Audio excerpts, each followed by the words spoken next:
ठीक है मित्रों, आज की इस पत्रकार वार्ता में आपका स्वागत है। पिछले कुछ अरसे से जो घटनाओं का क्रम, लेकिन हमने उसके बाद जब घटनाक्रम सारा देखा तो उसको देख के सारे लोग हैरान भी हैं। और ऐसे में एक चीज साबित हुई कि सरकार की मंशा सीबीआई की जांच करने की नहीं थी। इस बात को लेकर के कोई कंफ्यूजन नहीं है, क्योंकि सीबीआई की जांच हाईकोर्ट के माध्यम से आने के पश्चात, जैसे शायद मुझे उम्मीद है कि आप सब लोगों को भी जानकारी होगी कि एसपी शिमला ने डीजीपी सीबीआई को पत्र लिख करके आग्रह किया कि हम एलपीए में जाने वाले हैं। एलपीए में जाने की बात कह करके हम तुरंत जो है रिकॉर्ड सबमिट नहीं कर सकते हैं, नहीं करेंगे। हालांकि मैंने पहले भी इस बात को लेकर के स्पष्ट किया है कि एसपी को इतना सक्रिय होने की आवश्यकता थी नहीं।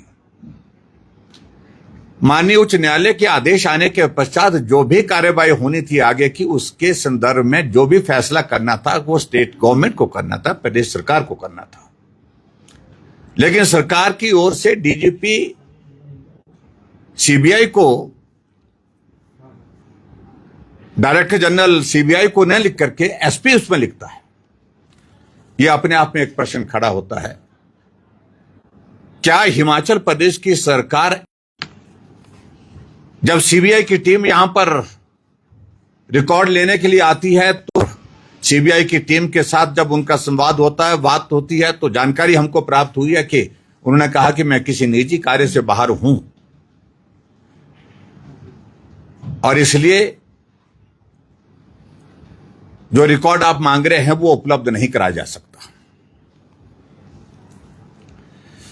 और उसके बाद अगले दिन एक घटना और होती है कि एसपी शिमला फुल फ्लैश एक प्रेस कॉन्फ्रेंस करते हैं और प्रेस कॉन्फ्रेंस में आरोप वो सिलसिलेवार डीजीपी शिमला के ऊपर, चीफ सेक्रेटरी के ऊपर, एसीएस होम के ऊपर, एक्स डीजीपी संजय कुंडू जी के ऊपर और इसके साथ साथ में हिमाचल प्रदेश के हमारे भारतीय जनता पार्टी के नेताओं के ऊपर, भारतीय जनता पार्टी के नेताओं के साथ साथ में विधायक सुधीर शर्मा के ऊपर, और यहां तक के सीबीआई पर प्रश्न खड़े किए, सेंट्रल गवर्नमेंट के ऊपर प्रश्न खड़े किए। और जो पूरे हिमाचल प्रदेश में पिछले लगभग 2.5 साल के कार्यकाल में जो पॉलिटिकल डेवलपमेंट्स हुई थी, चाहे वो राज्यसभा के चुनाव से संबंधित है, चाहे वो कांग्रेस के विधायकों का नाराज होकर के कांग्रेस से अलग होने का फैसला, उस पर एसपी प्रेस कॉन्फ्रेंस कर रहा है। यानी कि वो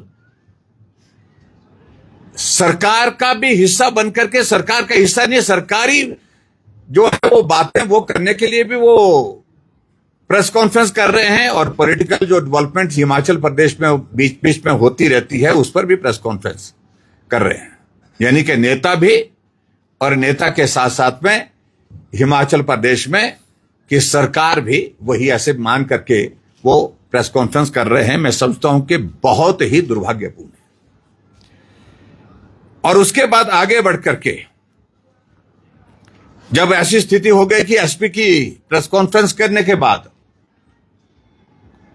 स्वाभाविक रूप से पूरे प्रदेश भर में पूरी चर्चा का विषय बना है। दूसरे दिन मुख्यमंत्री जी दिल्ली से आते हैं। मुख्यमंत्री दिल्ली से आने के पश्चात कहते हैं कि मैं 2 दिन जो है वो दिल्ली में संपर्क में नहीं था। अरे बैठक थी, हम जानते हैं, बैठक में ब्रेक भी होती है, आपके साथ ऑफिसर्स गए होता है, उनको अपडेट किया जाता है, उनके माध्यम से आप तक सूचना पहुंच जाती है, चाहे किसी भी बैठक में। लेकिन मुझे जानकारी नहीं थी कि एसपी ने प्रेस कॉन्फ्रेंस की है। लेकिन मैं फिर से इस बात को कह रहा हूं कि हिमाचल प्रदेश में यह पहली बार हम इस प्रकार से देख रहे हैं कि एक एसपी हिमाचल प्रदेश की सरकार को चला रहे हैं। एक एसपी जो मुख्यमंत्री के बिना कुछ भी नहीं करते, उनकी आगे अनुमति के बिना कुछ नहीं करते,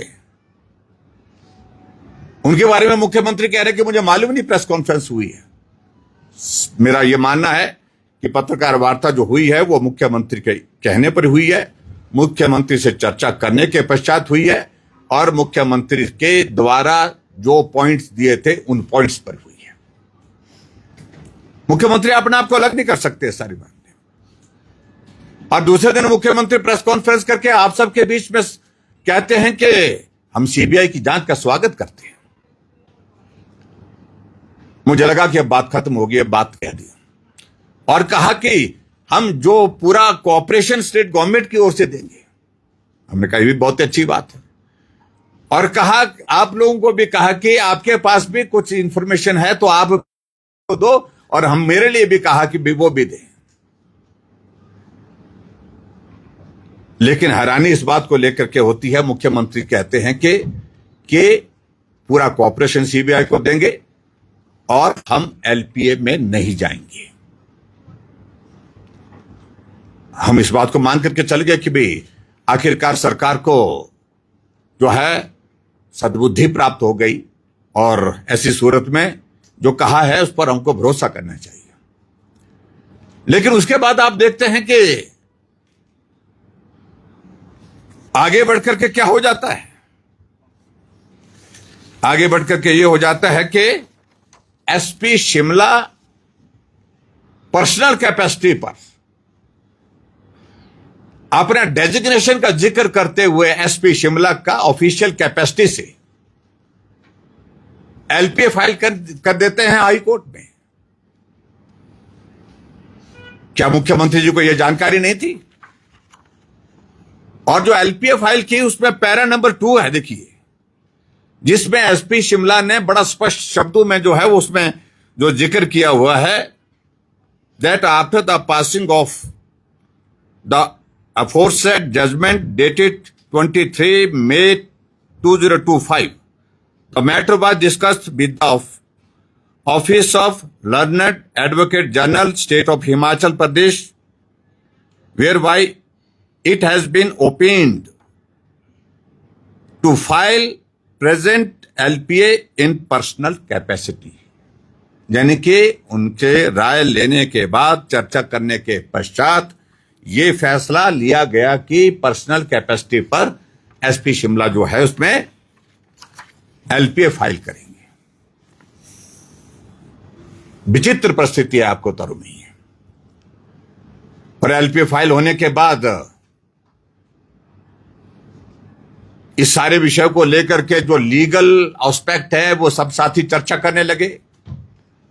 एक तरफ से एसपी अपना डेजिग्नेशन का जिक्र करते हैं, डेजिग्नेशन के साथ साथ ये भी कहते हैं कि मुझे एडवोकेट जनरल के चर्चा करने के बाद उनसे राय लेने के बाद जो है ये राय बनी कि इस बारे में एलपीए जो है करनी चाहिए पर्सनल कैपेसिटी पर। और जब ये एलपीए फाइल की तब क्या वो एसपी शिमला थे?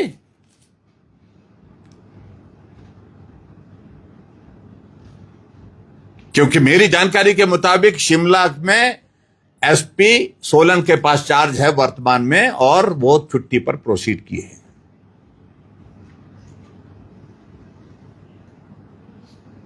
और ऐसी सूरत में मैं इस बात को पूछना चाहता हूं, क्या मुख्यमंत्री जी को जानकारी थी? क्या एडवोकेट जनरल को जानकारी नहीं थी? अगर जानकारी थी तो किस कैपेसिटी से एसपी शिमला जो है उनकी जानकारी के बिना, यानी कि उनसे राय लिए बिना, सहमति लिए बिना जो है एलपीए फाइल करते हैं? यह अपने आप में एक बहुत बड़ा प्रश्न है। और आगे बढ़कर के अब मुझे मालूम पड़ा कि एडवोकेट जनरल ने पिछले कल कहा है कि हम अब एलपीए में नहीं जाएंगे। आखिर हो क्या रहा है, इस बात को लेकर के पूरा प्रदेश हैरान है।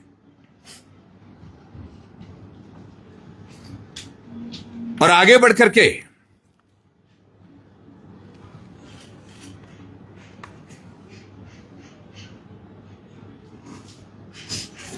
मैं इस बात को लेकर के मुख्यमंत्री से पूछना चाहता हूं कि एक अधिकारी को आपने इस प्रकार से अख्तियार दे दिए हैं, अधिकार दे दिए हैं, वो कुछ भी किए जा रहे हैं, उसके बावजूद भी आप कोई कार्रवाई करने की सोच ही नहीं पा रहे, हिम्मत नहीं जुटा पा रहे।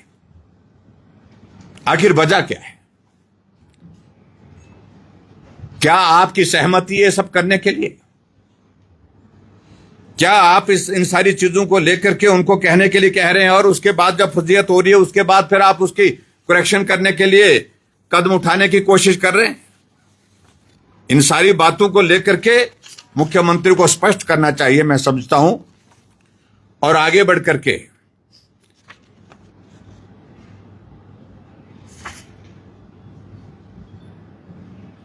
और एक एफिडेविट का जिक्र इस बीच में आया। यही अधिकारी जो अपने आप कहते हैं कि मैं ईमानदार हूं, मेरी इंटेग्रिटी पर कोई शक नहीं कर सकता है, मेरी इंटेग्रिटी पर कोई बात नहीं कर सकता है, एक एफिडेविट फाइल किया जाता है।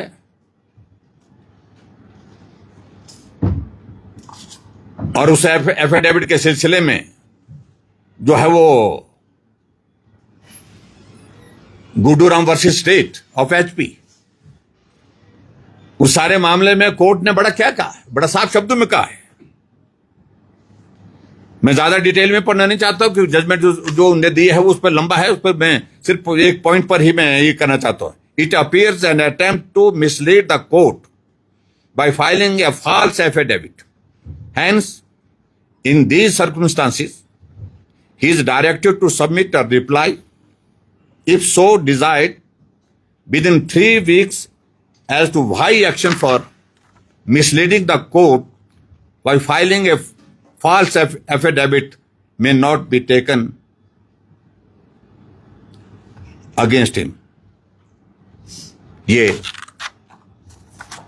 कोर्ट ने कहा है।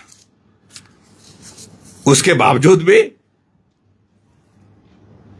वो श्रीमान जी बने हुए हैं, सरकार का एक तरह का संचालन वही कर रहे हैं। इस बात को लेकर के मैं बड़ा, पूरा प्रदेश पूछता है, पूरा हिमाचल पूछता है।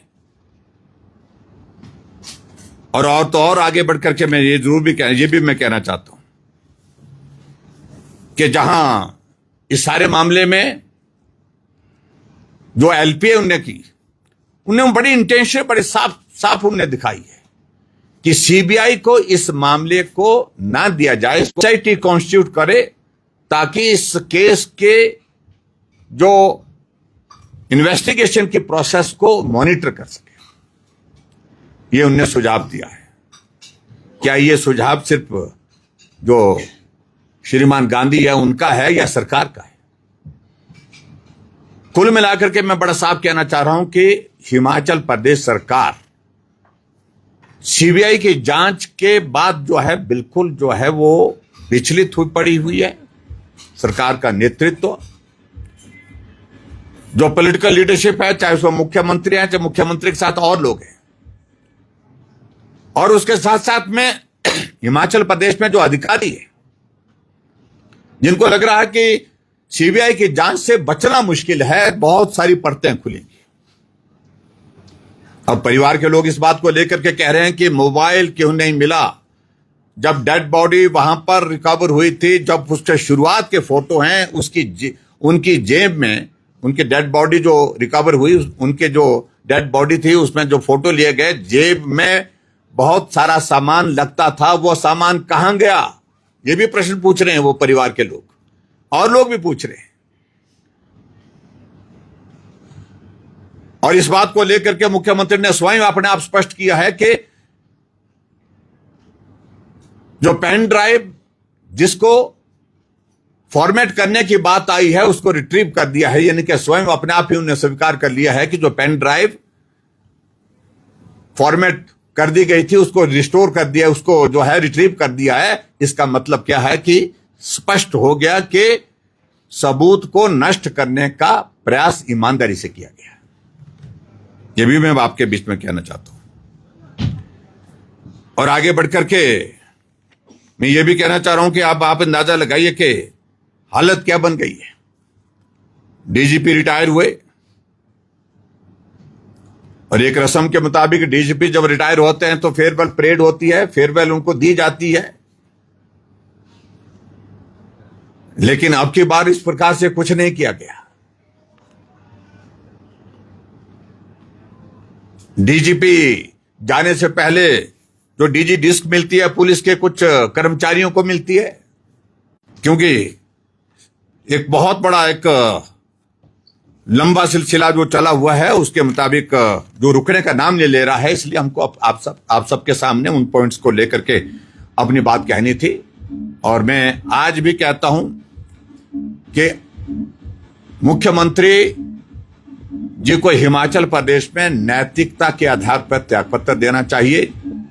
उनके नियंत्रण में कुछ भी नहीं है, और जिस प्रकार का माहौल, जिस प्रकार का वातावरण पैदा करने की कोशिश कर रहे हैं मुख्यमंत्री महोदय और उनके अधिकारी मामले दर्ज करके, और मैं इस बात को कह सकता हूं कि दौर हमने भी देखा है, पिछला दौर देखा है जब राजनीतिक दृष्टि से एक दूसरे के खिलाफ मामले दर्ज करने का एक सिलसिला चलता था।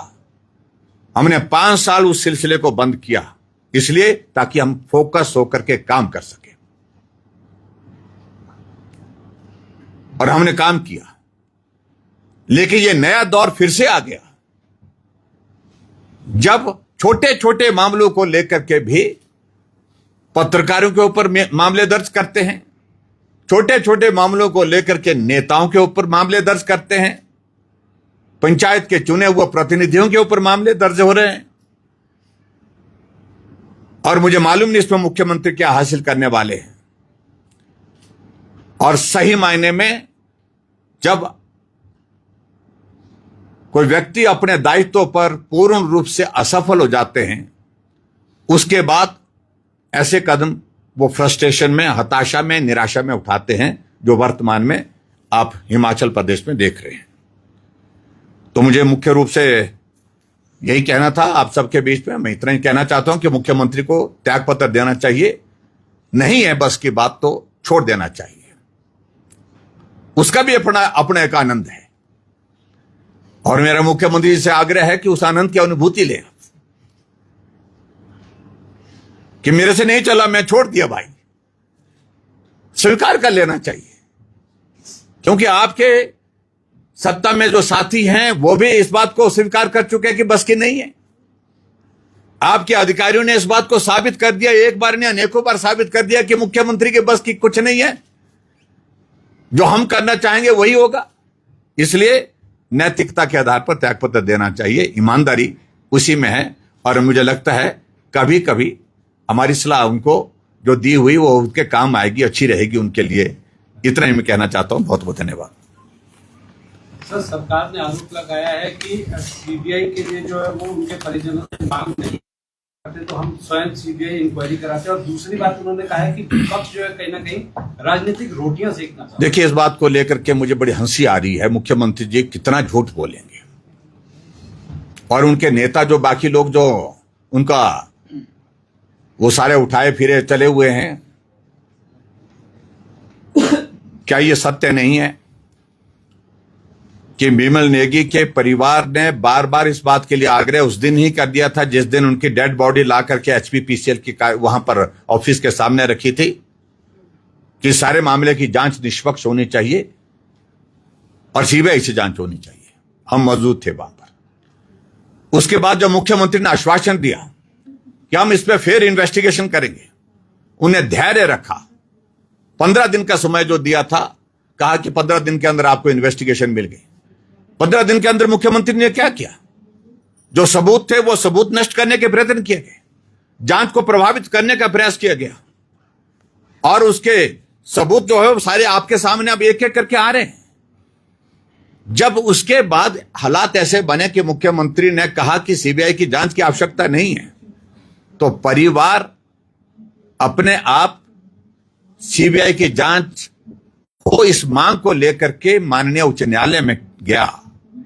और आज अगर मैं इस बात को कह सकता हूं कि भारतीय जनता पार्टी के कहने पर सीबीआई की जांच नहीं हो रही है। सीबीआई की जांच अगर हो रही है तो परिवार के कहने पर हो रही है। परिवार हाईकोर्ट से न्याय मांगने के लिए गया, न्यायालय ने उनकी बात को सुना और उसके बाद फैसला दिया कि सारे मामले की जांच सीबीआई से होनी चाहिए।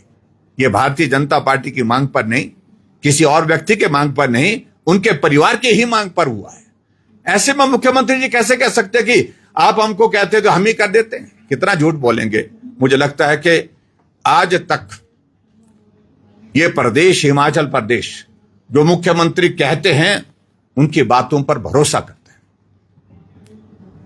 लेकिन पिछले 2.5 साल से एक नहीं, ऐसे दर्जनों उदाहरण हो गए कि मुख्यमंत्री जी जो बोलते हैं उनकी बातों पर अब लोगों का भरोसा ही टूट गया, क्योंकि वो सत्य बोलते ही नहीं है। विधानसभा के अंदर भी झूठ बोलते हैं और विधानसभा के बाहर भी झूठ बोलते हैं। दर्जनों उदाहरण इस प्रकार के हमारे सामने। सर, आपने कहा कि संवैधानिक संकट पैदा हो गया प्रदेश में, कोई सीएम की नहीं बन रहा है, अनारकी वाली स्थिति है। क्या आप बीजेपी डिमांड करेगी कि हिमाचल में राष्ट्रपति शासन आए? नहीं, देखिए, हम इस बात को लेकर के ये नहीं करें।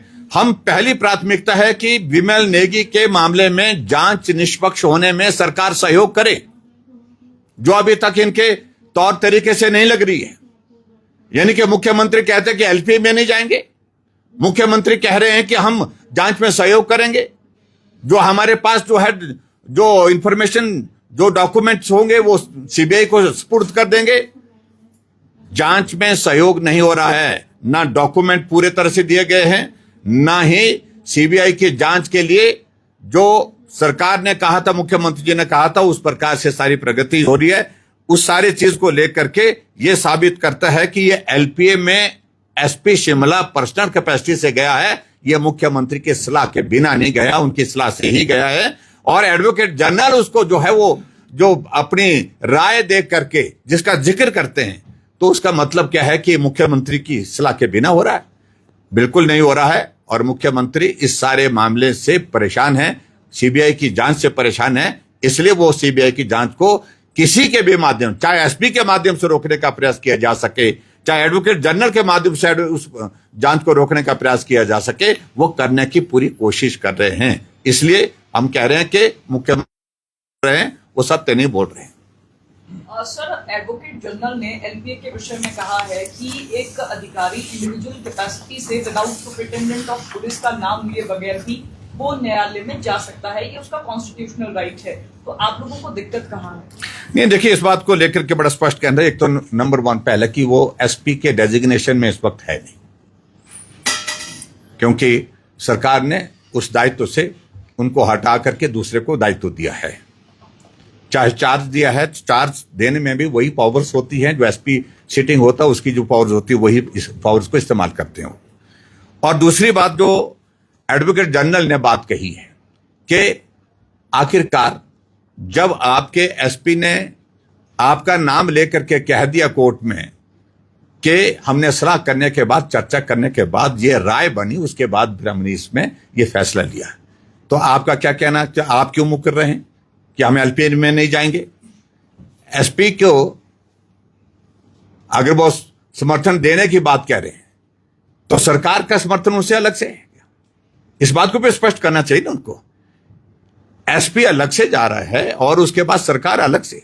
ऐसी सूरत में मेरा बड़ा साफ कहना है कि कुल मिलाकर के ये जो क्योस क्रिएट किया गया है उसमें पूरी सरकार की मशीनरी है, including chief minister, including advocate general, including और भी जो सीनियर ऑफिसर्स हैं, कई एक्सटेंशन पर भी हैं, वो लोग भी इसमें भूमिका निभा रहे हैं। ये आपको कहूँ, ये हिमाचल को बहुत बुरी तरह से, जिस तरह से बर्बाद किया जा रहा, तबाह किया जा रहा है, तो इन अधिकारियों के बारे में अब राय आप लोगों के बीच में जाकर के सुनेंगे तो मुझे लगता है कि मालूम पड़ेगा। एक तरफ मुख्यमंत्री का वादा है, जो मुख्यमंत्री ने प्रेस कॉन्फ्रेंस में कहा था कि हम सीबीआई जांच के खिलाफ तो कोई भी अपील दायर अब सरकार नहीं करेगी। दूसरी तरफ सूत्रों के हवाले से एक खबर ये भी है कि संजीव गांधी कल अपने नाम से एक बार फिर से एलपीए दायर कर सकते हैं, क्योंकि जो पिछले कल की थी वो रिजेक्ट हो गई थी। अगर फिर से ऐसा कदम उठाया जाता है तो विपक्ष का क्या रोल रहने वाला है? दूसरा, देखो, क्या लगता है कि सरकार इस तरह की कार्रवाई करवा क्यों रही है, क्या कारण है उसके पीछे? देखिए, मैं इस बात को सिर्फ इतना ही कहना चाह रहा हूं कि बहुत बड़ी स्तर पर फजीहत हो गई, एक बार नहीं, बार बार हो गई, अनेक बार हो गई। उसके बावजूद भी अगर करनी है, इंडिविजुअल कैपेसिटी से करनी है, वो करे। माननीय उच्च न्यायालय उस पर संज्ञान लेगा। मैं तो सिर्फ इतना ही कह सकता हूं। कानून का क्या परमिसिबल है, क्या परमिसिबल नहीं है, वो कोर्ट तय करेगा, कानून तय करेगा, ना गांधी तय करेगा, ना कोई और तय करेगा। तो इसलिए मैं इस तरह ही कहना चाह रहा हूं कि सारे मामले को लेकर के कुल मिला करके छटपटाहट किस बात की है ऊपर से नीचे तक, वो यही कि सीबीआई के हाथ में कोई ऐसी चीजें ना लग जाएं जिसके कारण सरकार को भी कठिनाई हो और अधिकारियों को भी। और मैं इस बात को कहता हूं, एसपी सेंट्रल एजेंसी के अगेंस्ट बोलता है, सीबीआई पूरे देश की सबसे बड़ी इन्वेस्टिगेटिंग एजेंसी है, उसके अगेंस्ट बोल रहे हो। यूनियन गवर्नमेंट के अगेंस्ट बोल रहे हैं, हाई कोर्ट के फैसले से सहमत नहीं हूं, डीजीपी के खिलाफ, चीफ सेक्रेटरी के खिलाफ, होम सेक्रेटरी के खिलाफ, बीजेपी के खिलाफ, बीजेपी के विधायकों के खिलाफ, यानी कि इतना अधिकार दे दिया कि आप किसी के खिलाफ बोल सकते हैं। तो ऐसी सूरत में पूरा प्रदेश इस सारी चीज को देख रहा है। मुझे लगता है कि आगे इन्वेस्टिगेशन की जो प्रगति होगी उसमें सारी चीजों का जिक्र आएगा, और मैं यही कहूंगा कि निश्चित रूप से, और मैं कई बार हैरान होता हूं, कई बार कुछ एक मंत्री भी इस बात को लेकर के ये करने की कोशिश करते हैं, पत्रकार वार्ता करके कुछ करके अपनी राय देने की कोशिश करते हैं। मैं समझता हूं कि अब इसमें नहीं, अब जो कानून के मुताबिक जो उसमें जो रास्ता बनता है उस रास्ते पर सरकार को चलना चाहिए और इन्वेस्टिगेशन में सहयोग करना चाहिए। और सर, So, thank you. एक ब्रूरी का जिक्र आ रहा है जिसमें अवैध शराब पकड़ी गई है। आपने भी स्टेटमेंट 2 दिन पहले दी थी, आपने कहा कि मुख्यमंत्री कार्यालय के तार से जुड़े हैं। नाम लेने की कोशिश करेंगे कि कौन लोग उसमें संलिप्त हैं? नहीं, देखिए, मैं इस बात को लेकर बड़ा स्पष्ट कहता हूं कि इस कदर भ्रष्टाचार हिमाचल प्रदेश की सरकार आज की तारीख में कर रही है, यानी कि पूरी छूट है लूटने की एक तरह की। मैंने पहले भी कहा कि पेखू बेला का प्रोजेक्ट